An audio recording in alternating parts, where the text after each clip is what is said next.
Hello and welcome to this new episode of Bootstrapping Your Dreams Show. I'm your host Manuj Aggarwal, and today I'm honored to have a fascinating conversation with Jeff Moore. So Jeff is the director of seafood and business development at Global Protein Group. In 2019, Global Protein Group, the food service and custom product solution division of Porky Products, was one of the largest traders of beef, pork, and poultry in North America, generated about 207 million in sales. Uh, It's uh, actually it's actually Porky Products is what we're a division of, and we've done about $2 billion in oh, sales. 2 billion. Okay, I must have picked it up wrong. So there's another zero there. Jeff is known for short-term sales cycles, high conversions, value-based, quantifiable business solutions, team building, and world-class lifelong customer and supplier relationships. Jeff is also the president of International Pacific Seafoods, a Not specialty anymore. import. No, okay, all No, right. that's all done. That was Uh, formerly. all right. I'm so sorry about. I thought we picked up the right history, No, that but was anyway. formerly Okay. with the president Okay. and owner of International Pacific. Okay. So I'll talk about the Thursday Night Boardroom. So Jeff is the founder of business development, marketing, and entrepreneurial lifestyle and business advisory mastermind group called Thursday Night Boardroom. And over 800 members from 26 countries from different industries have been part of this group. And I have had the pleasure of participating as well. Uh, Jeff is an experienced leader, coach, speaker. Jeff is also creator of multi-layer strategic initiatives involving suppliers and customers in tandem that share a common language called value. Jeff has been passionate about marketing, providing actionable solutions, value creation, and developing world class relationships and extraordinary performers. I'm so happy to have you, Jeff. Thank you very much. Yeah, the Thursday Night Boardroom part you got right. It was Global Protein Group is a division of Porky Products, which is one of the Okay. largest traders, and so fun to work with. It's just Awesome. Awesome. I apologize for all the mix ups there. not even a problem at all. Awesome. So, yeah, it will be really good to go through your journey. I mean, you have had tremendous success. So, can you tell us how you got started? How was your journey like in the business world? Well, I've been in sales. Going back in seventh grade is when I started selling door to Wow. door for an entrepreneur who was a Uh-huh. junior in high school, making $10,000 a month, Uh-huh. selling lawn aeration, which is loosening the soil. Yeah. It's a process, and I worked for him, and he's like a big brother to me. And I was at seventh, eighth grade. I was making like $300 a week Wow. in cash, selling door to door this Uh, service, uh, and just really loved sales, and had different odd jobs, and been in the food service business, food supply chain type business, warehousing, distribution, for as long as I can tell you. Like high school, I was sweeping under pallets and freezers and doing different things and being involved in customer service and things in food service, uh, distribution to restaurants and hotels and whatnot. And actually, fourth generation food service on that wow. side, Orange County, California. Uh, And just really found myself, studying that methodology. And back in the late 80s, early 90s, I had a mentor by the name of Joe Dillon, who was a fitness and nutrition expert uh, uh, for Olympians and everything like that. And he taught me about Windshield University. okay. And since I was driving like 500-600 miles a week, Yeah. Yeah. uh, Yeah. at least. And he said you should be not spending any time without getting better. I see. And so he introduced me to Tony Robbins. He introduced me to Nightingale Conant. I mean, there was a time in Nightingale Conant, which was brilliant. They used to just send you the stuff, I see. and you could use it, like it, and pay for it, or use it, not like it, and send it back. Wow. And I ended up keeping probably most of it, Yeah. Yeah. Yeah. and was selling and learning. And early on, I always thought, continuing to pitch and always pitching and always pitching and always closing. I had a sales manager that's just like, man, you suck at this. And I'm like, what? And he goes, you're a big guy. He goes, so people are already going to be intimidated by you. Mm, he goes, you should probably settle back a little bit and ask better questions. And so he taught me about asking questions, and he did it in a way that really wasn't cool. So I wanted to resist it. But he taught me about questions at that point, and just kept studying and more. And over time, really started to identify, this is still early 90s, what really matters and what a customer's looking for. Like, I'm selling product. It's, for most salespeople, they're like, hey, I've got I've got food, and the customer, you have money, let's trade. And they don't give a crap about what he's doing with it or anything. And I just knew that there was a better way of doing that. And I didn't know it was called consultative selling at the time or anything like that, but it was, offering value added menu ideas, and supply chain solutions, and offering all sorts of different solution based stuff. And, all the while, through college and everything, I was a bartender. So bartender's always like the great, listener of people. So that really helped me out too. I owned my own bartending service, and really had a lot of fun doing stuff like that, and learning about just real person to person service then. And it just translated. And fast forward, I'd been in in food service since the late 80s, early 90s. Late 90s, we ended up buying a seafood company. And my family, my father, my brother, and I was in charge of sales. We were doing about maybe $10 million, $11 million, and grew that business over about 14, 15 years to doing about $35 million in sales, which is still a tiny piece of business. But as I continued to study and master my craft, I learned about the power of the mastermind. And about 2009, I was invited to the original Tony Robbins. It was actually called the Ultimate Business Mastery Summit, and he and Chet Holmes, God rest his soul, had the program out there. And so I attended that. There was only like 500 people there, and I mean, it was, and he did a great job. It was like the best of the old school people, like Jay Abraham and Stephen M.R. Covey, and Chet Holmes, of course.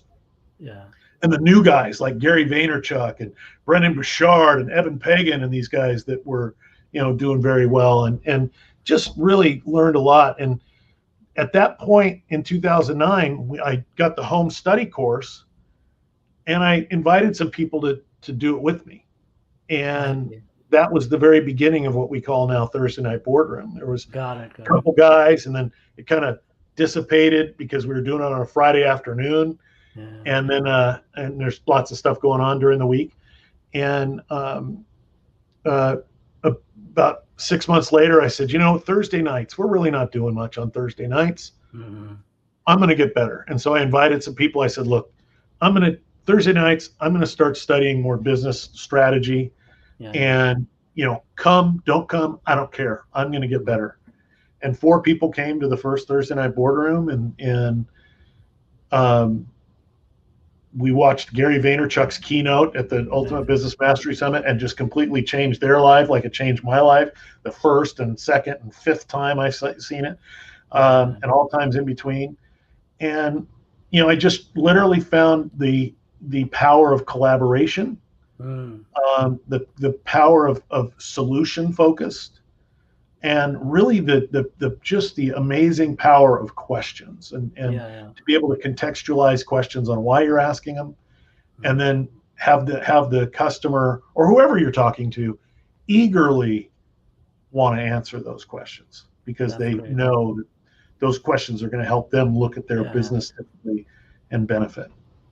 It's amazing. Like I've been learning from you for a long time, and I mean, what is unique is that you already are so successful, but you never stop growing, you never stop learning, and you never stop collaborating. So what is that drive? Like, because most people I meet, like, 35 million is I mean, a lot of money for them, and they say, oh, I think I'm good now, but you keep pushing yourself. So what is that drive that pushes you?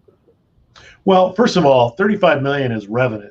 Mm-hmm. And 35 million of revenue, if you're in the commodity seafood business, that's not a lot of profit. Maybe a couple million at best there, but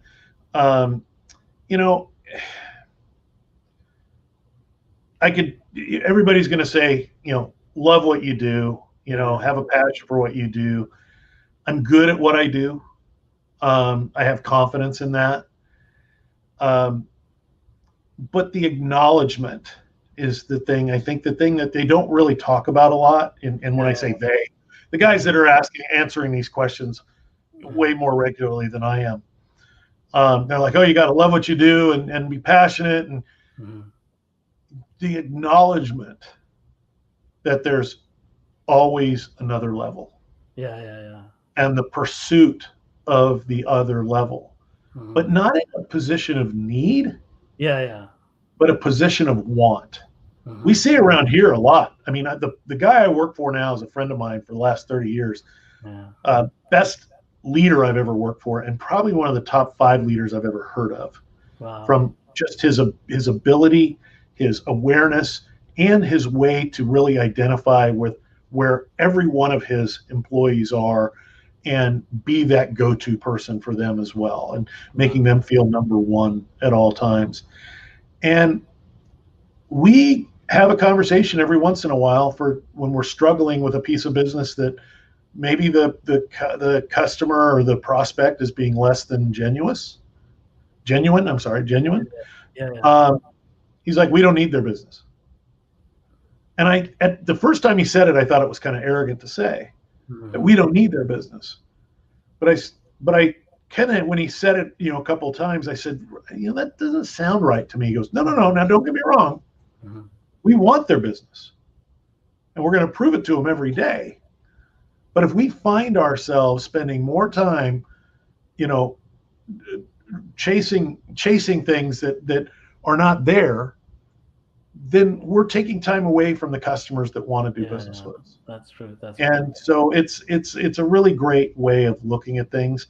But I just think that whole thing about wanting to get to another level, for no other reason than to be able to show the people I love that there's the pursuit of another level is always fruitful. Exactly. Yeah. It's almost like an Olympic athlete who wants to push himself or herself like further and further improve, and not only just improve himself but also inspire others to do better, right? Absolutely. And but the difference between the word need and want is massive. There's a huge chasm between those two. And so when we are working in like, hey, I really need to get this piece of business, you're not operating from your most confident self. You're operating actually from a position of fear. And that, you in a lot of ways present yourself so you don't lose the business, or you're trying to protect it, or you're doing something that doesn't allow you to be as creative as you want to be and as creative as you probably should be. So that's a very important distinction about wanting to get to another level. For sure. And where does the other thing what I noticed, and this was unique when I learned from you, is that you treat business as an extension of life. Like most people say, I'm gonna 9 to 5 and I'm done, but you like complete the whole package and you encompass life and business and family. So tell us a little bit more about that. Where did that concept come from? Well, I don't know where it came from, but when you hear something and it fits kind of like the description of who you are, what you're doing, there's a couple of things. How you do one thing's how you do everything. And so I can't work 9 to 5 or whatever this is here, 7 to 5 or 7 to 6 or whatever it is, and then go off and do my advisory coaching business and do something different there. It all has to be from the same person, because it is from the same person. And then the way I teach my kids, I mean, I think that familiarity maybe shortens your fuse a little bit sometimes, or that familiarity, you're not as gracious as you deliver it, and that's always, again, something I want to get better at. But it is the exact same thing. It's about asking questions. I find I'm at my worst when I'm talking to somebody or at somebody, if that ever happens anymore, and not talking with them. But when I find myself in the biggest sense of frustration, I catch myself and I get back into asking questions. And I've always believed that asking questions is going to reveal so much more than trying to come up with all the answers.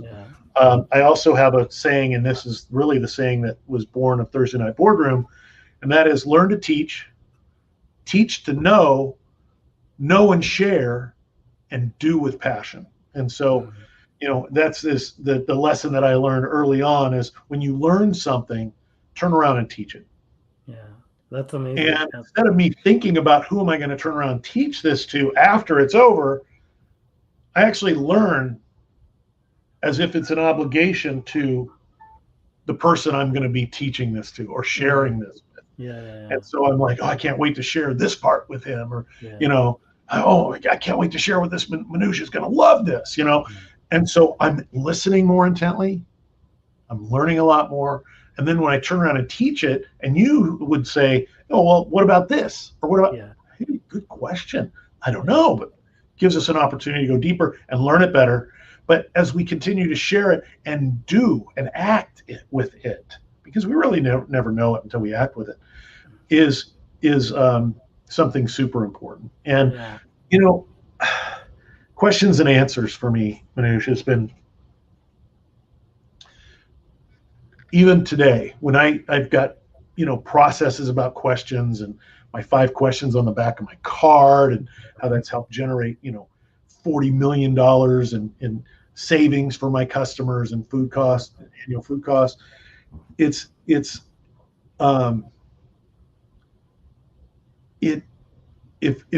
before we have these realizations, right, and we've been acting upon what we believe are the correct answers to questions that we were asking back whenever we set this foundation, the most dangerous thing and the most corrosive thing that we can deal with is acting upon the correct answer of the wrong question. Oh, wow. It might have been the right question 5 years ago. Or 10 years ago, or 2 months ago, right? And you're doing it like, that's what I would do, man. That's the correct answer.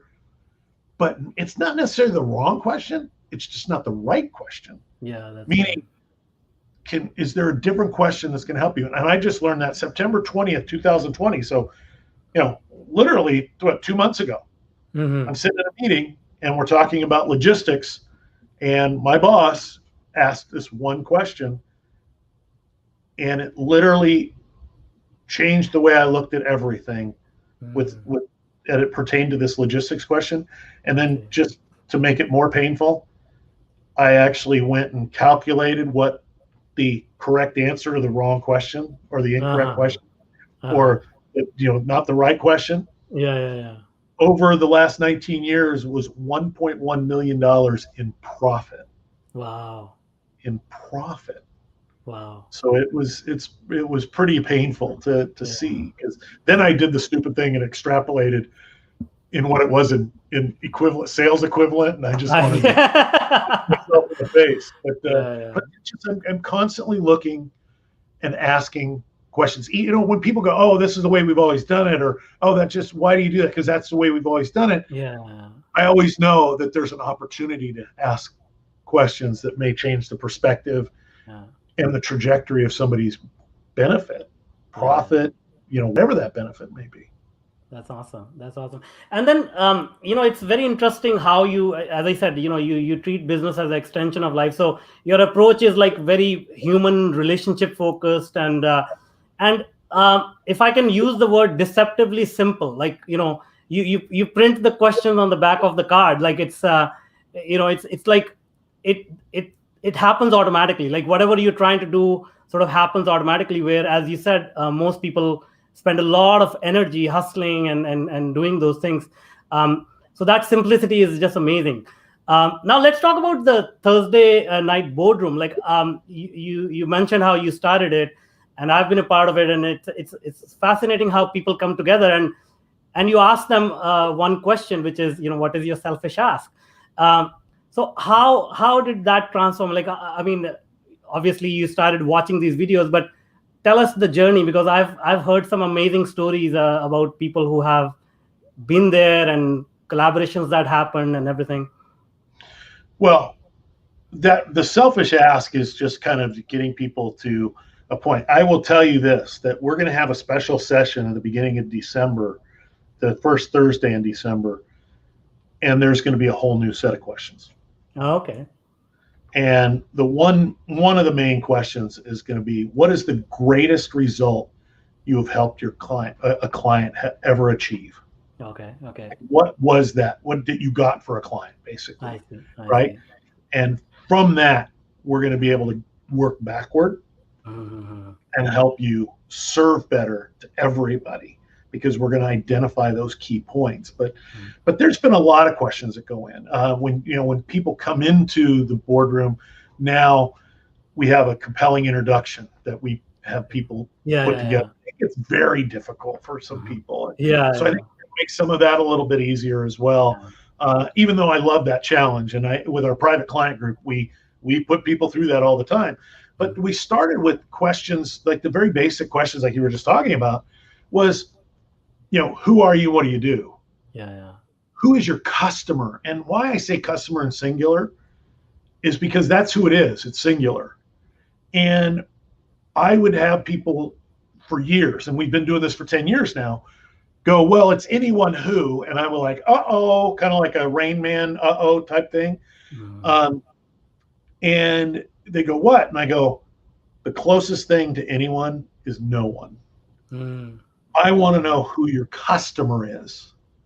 I don't want an anyone who. I want to know the intimacy that you possess with this customer, this avatar. And so then we go through and we say, well, what is that unique product or service that you offer that differentiates you from everybody else, is the third question. The fourth question is, how does your customer brag about you? People go, oh, good service, or, really good guy, or he's been very helpful. That's not how people brag. They brag by feel, felt, found. Somebody's like, hey, I'm looking for an attorney. God, I can't find one. Totally understand how you feel. I felt the same way, felt, right? But what I found was this gentleman was so good. Really you just wanted to help me through the entire process, whether I ever signed with him or not.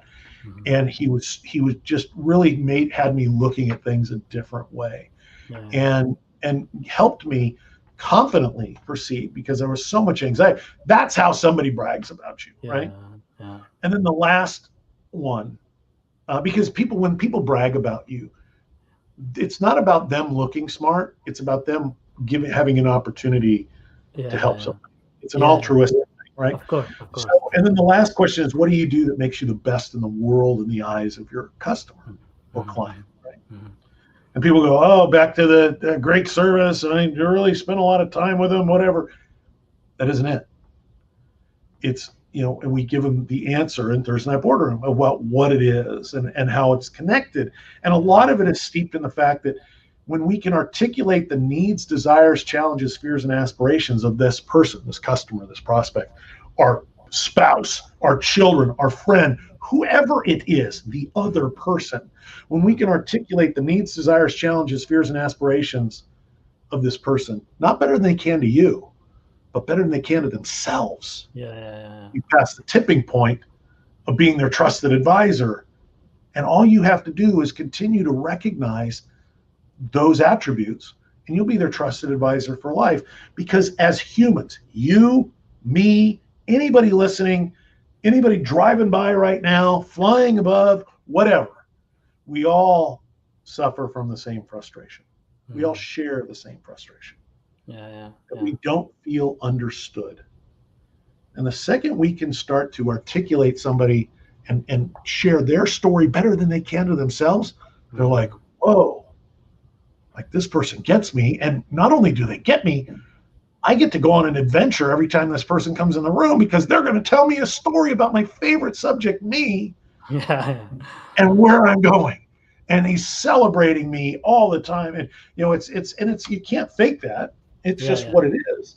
Exactly. And it's about proactive empathy, not waiting to hear what somebody's going to tell you in their complaints, observing and acknowledging and proactively understanding and expressing, you know, if I hear you right, this is what you're telling. Yes, you get me. That creates that immediate connection.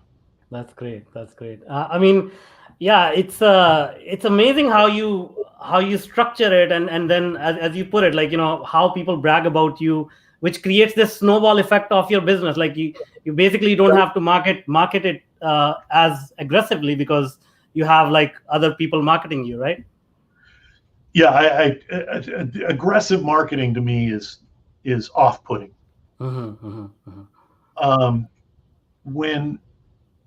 When we are marketing and presenting ourselves properly, every email you send, no matter if you send it to 1 or 1 million people, if those people are your customer, they will feel like you're writing that email to them. The thing that drives me nuts on lives, like something like we're doing now, is the host gets on and goes, "Hello, everybody.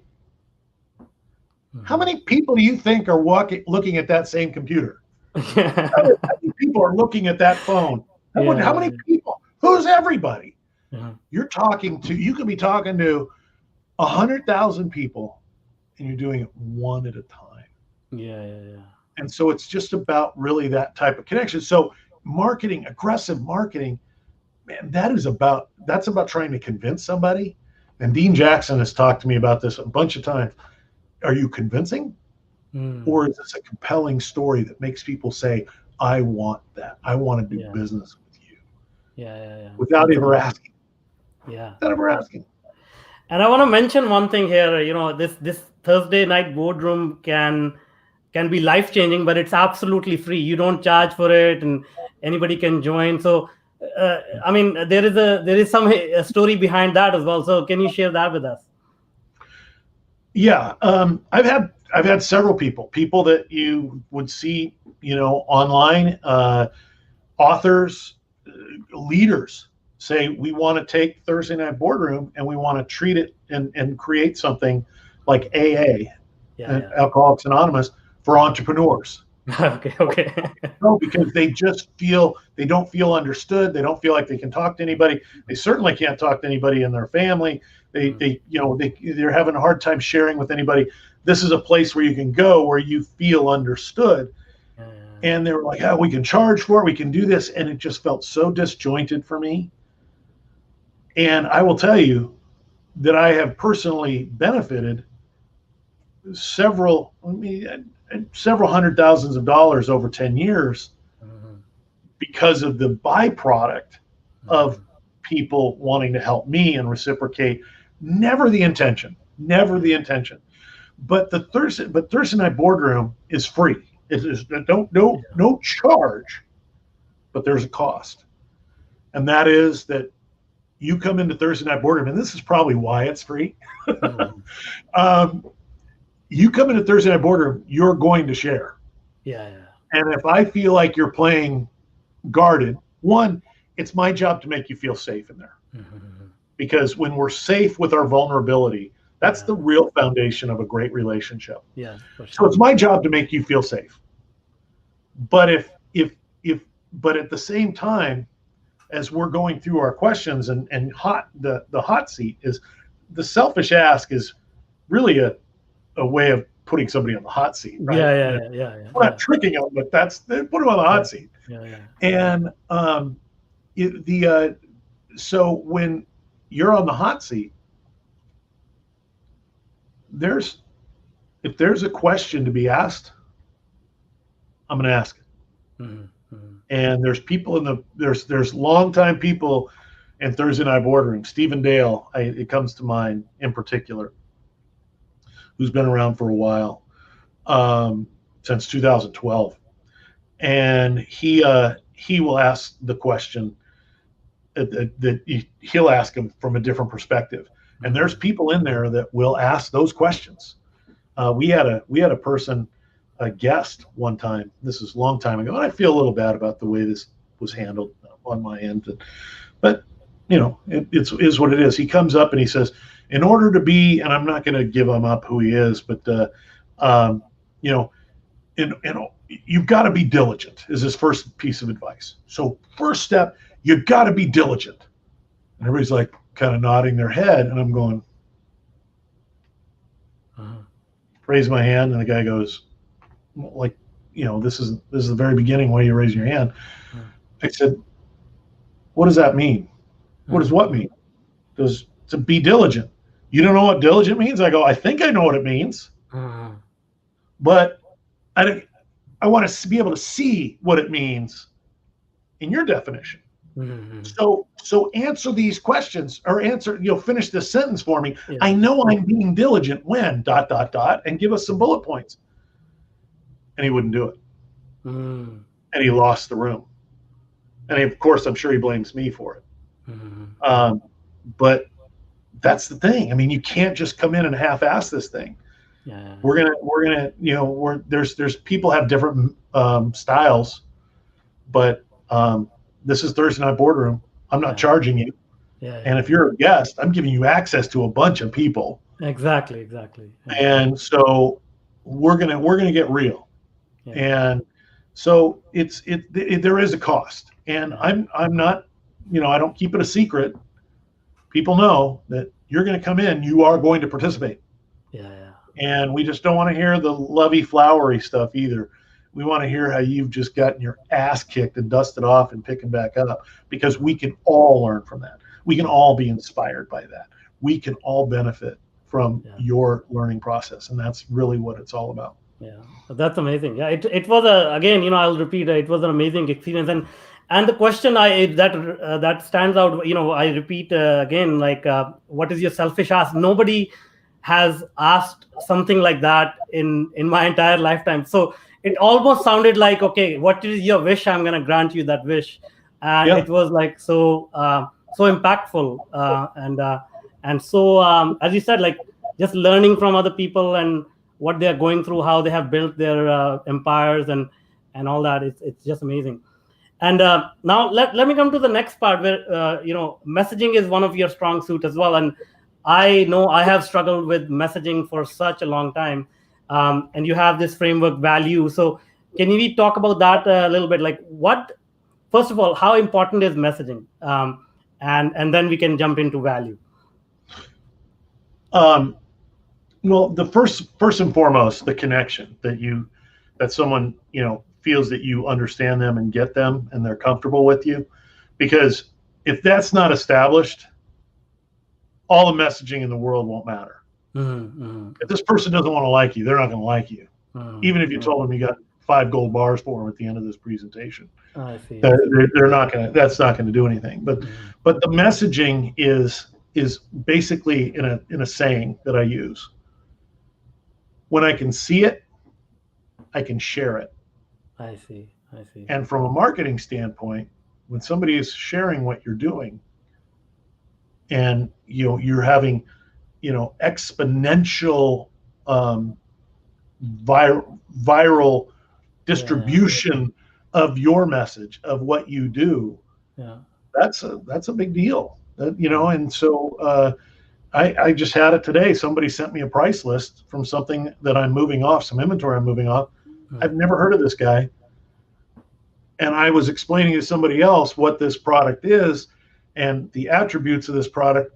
And all of a sudden there's a guy sending a price list out nationally with my stuff on it, with my kind of explanation of it. Yeah. That makes you feel pretty damn good. You're like, I have no idea who this guy is. I was listening to Hal Elrod the other day about Miracle Morning, and he was working with his clients. And at the beginning of all of this stuff, he was like blown away that people that he'd never met before were sharing the benefits of their miracle morning. And so to be able to express and give somebody a message that is so simple to share, right? How many times do people introduce themselves to you and you go, cool? You know, for me, simple. My day job is I sell all proteins. You know, I sell seafood, anything that walks, flies, or swims, as far as beef, pork, lamb, veal, poultry, you know, chicken or turkey or anything, and seafood, right? To food service, into the food service distribution channel, where my customers are food service operators, major food service operators, but I sell through food service distributors. And so I'm working the entire supply chain for that. But all people care about is, at that point, who do you sell to? Like, okay, well, I sell to Cheesecake Factory, I sell to BJ's Restaurants, or I sell, you know, oh, what do you sell? So I tell them, now all of a sudden they can see that. Right? Oh, I sell this guy, whatever. And they go, oh yeah, I'm ordering this because I know that guy. Because they can see it. We can talk about supply chain solutions and all these different things, right? I sell fish to this guy, I sell some pork belly to this guy. You know, this is what I do. We put these solution-based contracts together for these restaurants. Oh, neat. Yeah, and I fly around the world sourcing seafood, and I come back and tell my customers stories about it, you know, and so they're like, oh man, this is such a cool job. And now all of a sudden they're ordering the food because they go, yeah, this guy sells this, and man, he flies around the world. So there's a simple message that they can see. And in a lot of cases, it's aspirational. They're like, I want that, right? And so when we can share something so simply without jargon that somebody can see as it's being presented, they can't wait to share that. You know what I'm saying? Like, how many times have you seen that? It's like, oh my God, that is the coolest idea. And then the next person you're talking to, you got to go talk. This guy, I just met with this guy in school. I'm just talking about Hal Elrod, right? Exactly. Hal Elrod, to me, any one of those early morning, it sounds like there's a lot of wannabe or former Navy SEALs. They're badass dudes, and they're like, this is what you got to do. Hal Elrod is so not that guy, right? And he's got savor, so he's able to, you know, it's get up and silence or meditation, affirmation, visualization, exercise, reading and scribing or journaling, right? There's things that he was able to share in a very short period of time that I'm like, I want that, and I want that for the people that I love and care about. And that's like where this, you know, the miracle morning. I mean, think about the message. See those messages. I'm a passionate curator of those, if you haven't recognized already. Of course, yeah. I love seeing that it's like so simple that I gravitate to the simple message. Because if it's simple to hear, it's simple to understand, it's simple to share, it's also simple to do. And so messaging, once you've established a connection, to be able to help somebody see what you do is not just an obligation to help them, but it's an obligation to help turn around and help them to the people they love and serve. Right? That's great. No, I mean, I can tell you, like, of course, that's something that I have struggled with. As you said, you know, when I used to introduce myself, I had, you know, people used to be confused, and I was confused what to say. Right. And it helped me a lot. Now, you mentioned that you got a lot better, by the way, way better. For the first time to now is like, whew, man, I think I understand what he's doing. So let's talk about this pandemic experience that we are having, and I'm sure, you know, your industry has been affected. So, in your opinion, how is the economy changing? Like, we are socially distant, and things are changing. So, what do you think the future of business is going to be like in this socially distant economy?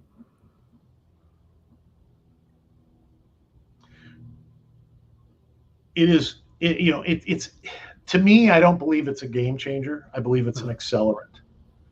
I think that there's been the right way and the wrong way to sell. There's the right way, the wrong way to market. And those people that are trying to push product, like a competitor of mine that might look at the customer and say, I've got fish, you've got money, let's trade, right? Yeah. They don't, unless they've got something that is of superior quality at a price lower than everybody else, they have very little chance of doing business. Yeah. I think that we're in the process of and I'm in the food service business, so I'm going to speak in restaurant terms. Yeah, but you can retail terms, you can speak in terms of colleges and universities, any type of business. If there are businesses out there that were struggling for cash flow, if there are businesses out there that were top line driven and felt like sales cure all ills, those are the first ones that are going. Because sales is the lifeblood of a company. Yeah. Okay. But if you don't have systems, processes, and disciplines in place, you're going to bleed out all over the floor and down the drain. Yeah. And so we're seeing restaurants that are, that are going out of business because they were so heavily strapped in debt. I see. They were so incumbent. They needed. Remember we talked about want and grow and need? They needed to grow in order for them to be able to service debt. They needed it. That was if they didn't get the need, they were going to disappear. They needed it. And so it's super important to be nimble. March 17th or March 19th, this all came down, crashing down on us. And I was sitting there a couple days later. It was a Friday now. I think it was happened on Wednesday. It was a Friday. And I said, our distributors have a lot of fresh meat in their warehouses. And another thing, it's Friday. There are trucks on the road right now arriving on Monday with more fresh meat. Yeah. I said to my boss, I said, we have a huge part of our business that sells into retail, and they can't keep meat in the building. Yeah. I said, we need to become buyers. Yeah. I remember you talked about that. I remember you talking about that in So being able to flip the script a little bit and become, and boy, talk about partnership. Oh my goodness gracious. I'm a buyer and a seller. Yeah. And so it's not like, oh, well, I've tricked them now that I'm a buyer. No, it's we understand inflow and outflow, and we recognize what is important to each other. Yeah. And we operate under that. And it's been just fantastic through that. A lot of, by the way, you would think that in times like this, loyalties kind of go to the wayside. I'm experiencing the opposite. We're getting to contract season and it's like, you know what?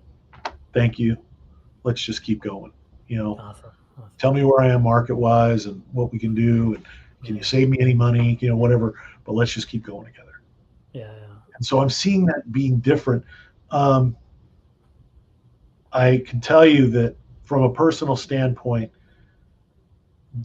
I think that all the days being the same, it's so funny to me because people call and go, hey, I'm like, hey, how you doing? Oh, I'm doing great. It's Friday. I'm like, what the hell's the difference? You're doing something different tomorrow than you were doing today? Yeah. I think we're working harder and longer than we've ever worked. Yeah, for sure. I think that the people that again are nimble and can operate with and manage inventories and manage when I say inventory, manage expenses. Yeah. They're going to last through this, and we're going to get through this. And people that are like the term back to normal, oh boy, I'm sorry. There is going to be no back to normal. There's going to be a new normal. Yeah, yeah, yeah, yeah. But you know what? We're going to also recognize human interaction, Yeah, yeah. and like we're looking at each other on this stream right now. Yeah, yeah. My boss, after a while, everybody was talking on the phone together, and then I would set up a weekly Zoom meeting with people, Mhm, mhm. and he just goes, you know what? That's not enough. Mm. He goes, we're going to be in this for a long time. He Yeah, yeah, goes, yeah. I'm going to get camera phones for everybody. Wow. So when we're talking to people at their homes, because they've now set up their business at homes, Yeah, yeah, yeah, yeah. we're seeing each other. Like Yeah, we're having that special interaction. I yeah, think that people are learning better ways to interact.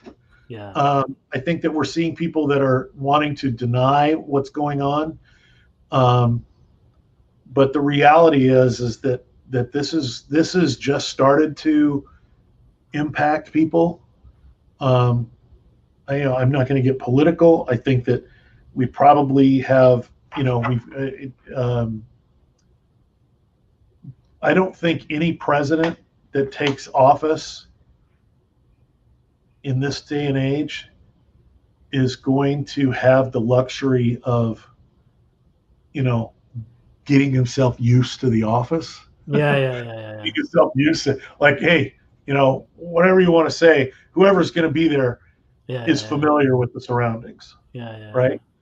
And somebody's going to have to do something. But I'm seeing um, the independent restaurateur Mhm, is really struggling. mhm. But we talk about again. Remember, we talk again the big difference between want and need. I want this restaurant to succeed. I need this restaurant to succeed. The people that are saying I need this restaurant to succeed are not being as creative as they can be. Mhm. Yeah, yeah, yeah, I'm yeah. watching a guy say, I want this thing. I want to grow this thing. He's put a huge tent out in his parking lot. He's got a live band out in the parking lot. He's doing all these things. I'm like, he's never closing that tent. That restaurant on the Yeah, inside, when yeah, they again, he's going to be in there and he's going to yeah, be yeah, out here because yeah, guess yeah. what? Now he's able to serve more people. And so I Exactly. think that people are needing to be a lot more creative, Mhm. and the collaboration component here is unusual. I mean, it's unusual in a good way. I Yeah, think that yeah. we're seeing people that are. I think collaboration eats competition for lunch. Uh-huh. Cooperation, collaboration, whatever you want to call it. Yeah, yeah, Um, I've had that opportunity where buyers are sellers, sellers are buyers, and we're all working on behalf of helping each other. yeah. And I think that I've seen a lot more cooperation of those people that are real solutions based. Mhm. Uh, when we're in needs based, we're focusing on the problem. When we're in solutions based or we're want based, we're looking at better solutions. And That's so amazing. I Yeah, think that we're seeing the opportunity for people to exhibit their best selves during yeah, yeah, this, and there is not a bigger divide than those people right now. That the people yeah, that are creative and want based and service based and solutions based versus the people that are just trying to play defense and yeah, say yeah. that's that's a diminishing return every day. That that's very very well said, and I think there's a lot of meaning to unpack there. So I mean, people should listen to this what you just said like multiple times over to let it sink in. But yeah, I mean, even the example that you gave me, because I remember I attended that Thursday night boardroom when you mentioned that you became buyer. So that level of nimbleness, that level of adaptability is also key. And like just actually see you doing that at a scale that you do it is very inspiring. So thank you so much for sharing that. Well, thank you. And Thank yeah, you. I think this is a great format. thank you so much. And yeah, it's been such a lovely conversation. Thank you so much. Now, before I let you go, can you tell us how people can reach out and if they want to attend the Thursday night boardroom, or Yeah, how can they connect? would love it. Would love it. It's real hard, so you got to write this down. ThursdayNightBoardroom.com. Yeah. And you'll go in, and of course, it will ask some questions. Mhm. And then we're going to take a peek at who you are, what you do, who you do it for, what you can add to the boardroom, what you're looking to get from the boardroom. And then you'll be invited. And you're invited to our Facebook group, but you're also going to be invited to Thursday Night Boardroom itself. Yeah. And commonly, and it's we've been doing them. Well, for 10 years, we were doing them in person. Yeah. Never recorded. We had done some streaming at one point, but it was not a. It took away from what we were doing, right? And so, during this, we've had during COVID, we've been doing them with Zoom, and there's been some of the best meetings we've ever had via Zoom. And some of the best conversations we've ever had via Zoom. And I really, I'm not sure how the future is gonna go for us. I think that we might do a in-person session maybe every other month, but I want to continue to be able to collaborate with people from around the world. I mean, and we've had people from London on there. We've had, Canada, and I mean, it's just, and then all over the country, right across the country. And so I don't want to give that up. I think that I've really learned to enjoy that depth and the breadth of attendees, and making it simple for people. But I'm sure there's going to be people that are really eager to get out and do things sooner than later. And so I think it's going to be an additive thing. I think we're going to continue to do Thursday Night Boardroom via Zoom as well. So we'll put the link in the show notes, and I just want to reiterate, anybody listening, anybody watching, this could be life changing. So you going to Thursday Night Boardroom, you could run into a person who's running a 9-figure business and they want to buy your solution or whatever. Like, those connections are invaluable. And not only that, like, there is content that is shared. There are concepts that are shared free of cost, which are probably worth hundreds of thousands of dollars. So I cannot recommend it enough to attend that and take advantage of what is available. So it's funny, Manuj. Somebody listening right now is going, "Come on, what's the catch? Yeah, are they going to pitch me something? Are they going to do?" Absolutely not. Yeah. I'm not looking for you to buy something from me ever. Yeah. I just happen to have people say, "Hey, I want you to advise for me," or something. That was a byproduct of it, a surprise, if you will. But there is no catch. The catch is, you come, you're gonna participate, and we're gonna make it safe for you to be vulnerable. But that's then what we're gonna expect. So I really look forward to more people, and especially your audience joining. And you know what? It's all we can do is get better together. Yeah, absolutely. Thank you so much. Let's end on that high note, and I'll look forward to learning from you more. Thank you so much. Thank you, sir. Hey, it's great seeing you. Thanks. Bye now.